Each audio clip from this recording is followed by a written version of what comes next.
Hello friends, welcome to your channel catalyst Soni and this is Soni Singh. Friends, आज मैं आप लोग के लिए जो वीडियो लेकर के आई हूँ आप लोगों के लिए बहुत ही यूजफुल होने वाला है एंड एक ट्रिक भी मैं बताऊंगी आप लोगों को, जिसमें आप लोगों को ये पता चलेगा कि जो हमारा कंटेम्प्रेरी है, जिसको हम मोस्ट डिफ़िकल्ट सब्जेक्ट बताते हैं, जहाँ पे ये 02 सेकेंड पेपर के नाम से है, contemporary of India and education. ये सबसे डिफ़िकल्ट पेपर स्टूडेंट्स के द्वारा जो है बताया जाता है, क्योंकि इसमें हिस्ट्री है, एजुकेशन से रिलेटेड हिस्ट्री है, कौन कौन सी नीतियाँ बनी, योजनाएं बनी, उन सारी चीज़ों से रिलेटेड है। और नीति योजना जो भी चीज़ें हुई हैं, कमीशन बनी है, उन लोग उसके बारे में लिखना स्टूडेंट्स के लिए थोड़ा डिफ़िकल्ट हो जाता है।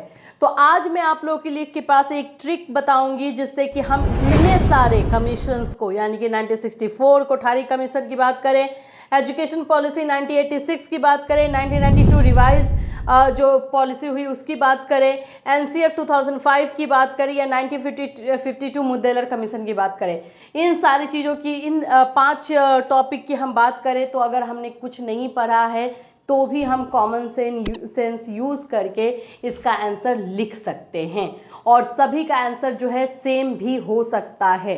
अगर आप देखिए, मैं उस कंडीशन में ये बता रही हूँ जिस कंडीशन में आप बिल्कुल पढ़ के नहीं गए हो और आपको ऐसा लग रहा है कि ये क्वेश्चन मेरा 20 नंबर का या 16 या 15 नंबर का है और ये छूट जाएगा, तो उस समय छोड़ना नहीं है आपको और लिखना है। पहले तो आप ट्राई कीजिएगा कि सभी को पढ़ के और अच्छे से जाइए। बाय द वे, अगर एग्जाम में ये चीज़ें आपके साथ हो जाती हैं तो आपको ये यूज़ करना है।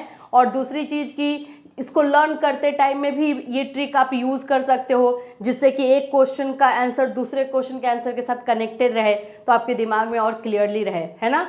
तो चलिए स्टार्ट करें आज का वीडियो। फ्रेंड्स, आज का वीडियो काफ़ी इंपॉर्टेंट होने वाला है सभी स्टूडेंट्स के लिए जिनका भी एग्ज़ाम है। अगर बात करूं, अभी पूर्वांचल का एग्ज़ाम है, और भी यूनिवर्सिटी जैसे आगरा है उनके लिए भी है, अवध है, जितनी भी यूनिवर्सिटीज़ है, क्योंकि कंटेम्प्रेरी इंडिया एंड एजुकेशन में जो एजुकेशन से रिलेटेड पॉलिसीज़ है वो तो सभी को पढ़ने हैं। सो फ्रेंड्स, आज का वीडियो में स्टार्ट करूँ उससे पहले अगर आप हमारे चैनल पर नए हैं तो चैनल को सब्सक्राइब कर लीजिए, बेल आइकन को हिट कर दीजिए। बीएड फर्स्ट ईयर के क्लास 4 बजे इवनिंग में कंडक्ट करवाया जाता है, जिसमें अभी हम लोग इंपॉर्टेंट क्वेश्चन कर रहे हैं एग्जाम के रिगार्डिंग, तो उसको बिल्कुल मिस मत कीजिएगा। और साथ ही साथ हम आपको पेड क्लास प्रोवाइड करते हैं।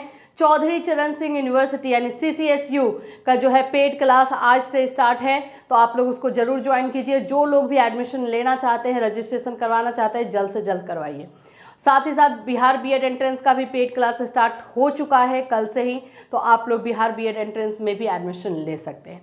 चलिए बात कर लेते हैं इस पॉइंट की। ये मुझे क्वेश्चंस इस टॉपिक से रिलेटेड बहुत सारे क्वेश्चन आते हैं कि मैम कुछ ऐसा बताइए कि कंटेम्प्रेरी को हम लोग कंप्लीट कर पाएँ।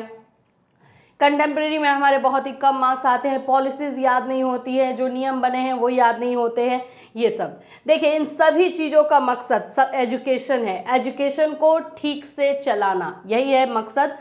तो कोठारी कमीशन की जब बनाई गई 1964 में, 66 में, तो इन्होंने क्या बोला होगा, फिर उसके बाद 1986 में जो पॉलिसी बनी उसमें क्या बताया गया होगा, एनसीएफ 2005 की हमारे देश को ज़रूरत क्यों पड़ गई, 1952 मुदेलर कमीशन या सेकेंडरी एजुकेशन कमीशन के नाम से जाना जाता है, ये सेकेंडरी एजुकेशन कमीशन के नाम से भी जाना जाता है, जिसको हम लोग माध्यमिक शिक्षा बोलते हैं, वो ये जब बनाया गया तो क्या सोचा गया होगा, यही हमें सोचना है और उसका आंसर देना है।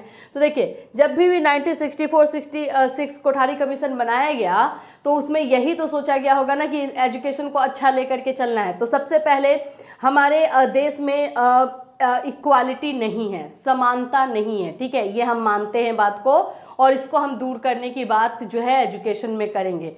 तो इन सभी में, इन सभी पांचों के पांचों में जो है एक ही बात का डिस्कशन, एक बात का, इस बात का डिस्कशन तो जरूरी हुआ होगा, इक्वालिटी को लेकर के, समानता। ये सभी ने जो है समानता की बात की है कि सभी वर्गों को, चाहे वो औरत हो, चाहे वो अनुसूचित जाति हो, जनजाति हो, उन सभी को जो है समान बनाएंगे। तो समानता की बात की होगी, एक तो ये हुआ। दूसरा पॉइंट है कि हमारे देश में स्त्री शिक्षा यानी कि वुमेन एजुकेशन एक बहुत बड़ा मुद्दा है। ये सभी में बात हुई है, चाहे 52 हो, एनसीएफ हो, या फिर 1992 रिवाइज हो, किसी में भी हो, इसमें बात हुई ही है। तो दूसरा पॉइंट आप हमेशा याद रखिएगा स्त्री शिक्षा यानी कि वुमेन एजुकेशन को सही करने और हर एक वुमेन को जो है एजुकेटेड करने की बात हुई होगी। तो आप पॉइंट में लिखिएगा, जब इस तरह से आपसे मिस्टेक हो कि आपने कुछ लर्न करके नहीं गया है या फिर वहाँ पे आपको लग रहा है कि वैसे क्वेश्चन का आंसर लिखना है जो आपको अच्छे तरीके से नहीं आता है, उसका आंसर पॉइंट में लिखिएगा। तो हमारा पहला पॉइंट हुआ इक्वालिटी को लेके, समानता को लेके। दूसरा पॉइंट हुआ स्त्री शिक्षा को लेकर के, जो कि पांचों में डिस्कस हुआ है, जिसको हम वुमेन एजुकेशन बोलते हैं। तीसरा हमारा जो हमारे देश का प्रॉब्लम जो है मैं फ्रेंड्स बताऊं, वो है हमारा पाठ्यक्रम यानी कि हमारा करिकुलम। ठीक है, ये याद रखिएगा, पाठ्यक्रम यानी कि करिकुलम। पाठ्यक्रम में प्रॉब्लम हमेशा से हमारे देश में है, तो पाठ्यक्रम को अपडेट करने के लिए लिखिए या पाठ्यक्रम को आधुनिक तौर तरीकों से जोड़ने के लिए ये चीज़ आप लिख सकते हो। तो पाठ्यक्रम 64 में भी बात हुई है, कोठारी कमीशन ने भी पाठ्यक्रम के बारे में बात किया है।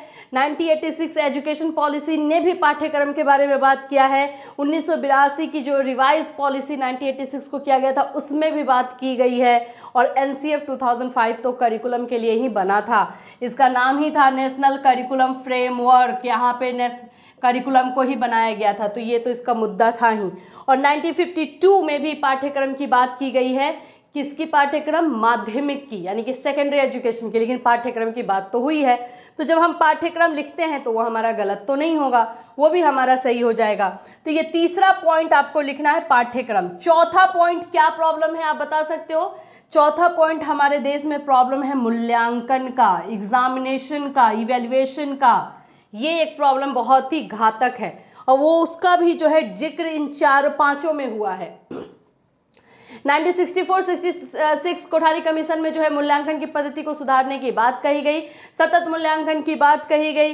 1986 में भी मूल्यांकन की बात कही गई है। 1992 में भी कंटिन्यूअस कॉम्प्रिहेंसिव इवेल्युएशन की बात की गई।